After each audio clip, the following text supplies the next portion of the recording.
പ്രകമ്പനം directed by Vijesh Panathur, written by Sreehari Vadakkan. ഞാൻ ഇതുവരെ കണ്ടതിൽ, അല്ലെങ്കിൽ ഈ ഒരു വർഷം ഞാൻ ഇതുവരെ കണ്ടതിൽ ഏറ്റവും നല്ല ഒരു മലയാള സിനിമയായിട്ടാണ് എനിക്ക് പ്രകമ്പനം എന്ന സിനിമ തോന്നിയത്. എന്റർടൈനിങ് ആണ്, സാറ്റിസ്ഫൈങ് ആണ്, കുറെ ചിരിക്കാനുണ്ട്. ഹലോ മമ്മി, പടക്കളം, രോമാഞ്ചം, അടികപ്പിയൊരു കൂട്ടമണി എന്ന പോലത്തെ ഒരു ഒരേ റേഞ്ച് അല്ലെങ്കിൽ ഒരു ഡിഫറെന്റ് ഹൊറർ കോമഡി പടമാണ് ഈ ഒരു സിനിമയും. പക്ഷെ അടികപ്പിയാര്, രോമാഞ്ചം, പടക്കളം ഈ ഒരു റേഞ്ച് എത്തിയിട്ടില്ല. ഹലോ മമ്മീനെക്കാൾ ഒരു പടി മേലെ എന്ന് വേണമെങ്കിൽ എനിക്ക് സിനിമ വിശേഷിപ്പിക്കാം. അങ്ങനെയാണ് ഞാൻ ഈ സിനിമ പേഴ്സണൽ റേറ്റ് ചെയ്യാം.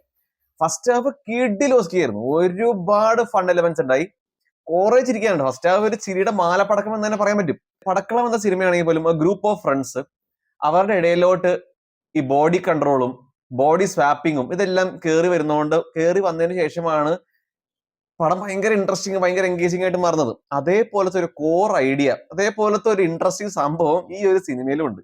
അത് വരാൻ പോവാണെന്ന് നമുക്ക് മനസ്സിലാവുന്നതോടെ നമുക്ക് ചിരി നിർത്താൻ പറ്റില്ല.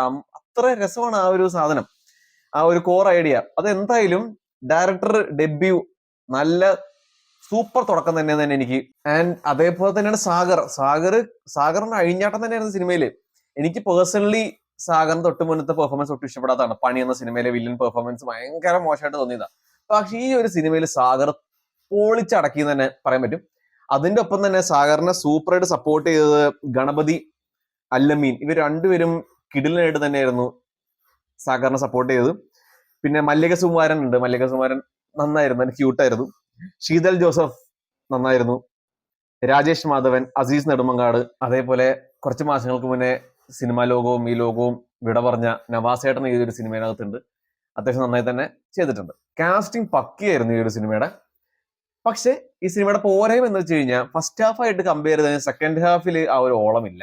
ആ ഒരു കോമഡി ഒന്നും വലിയ രീതിയിൽ വർക്കായില്ല. അധികം ഒരു ഹ്യൂമർ അധികം കണക്ട് ആവുന്നില്ല സെക്കൻഡ് ഹാഫിൽ.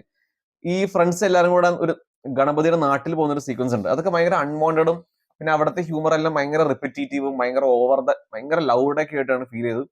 അതുകൊണ്ട് തന്നെയാണ് സെക്കൻഡ് ഹാഫിൽ ഒരു രീതിയിലും ആ ഒരു ഹ്യൂമർ വർക്ക് ആവണ്ടല്ലോ. പക്ഷെ പടം നല്ല രീതിയിൽ എൻഗേജിങ് ആയിരുന്നു.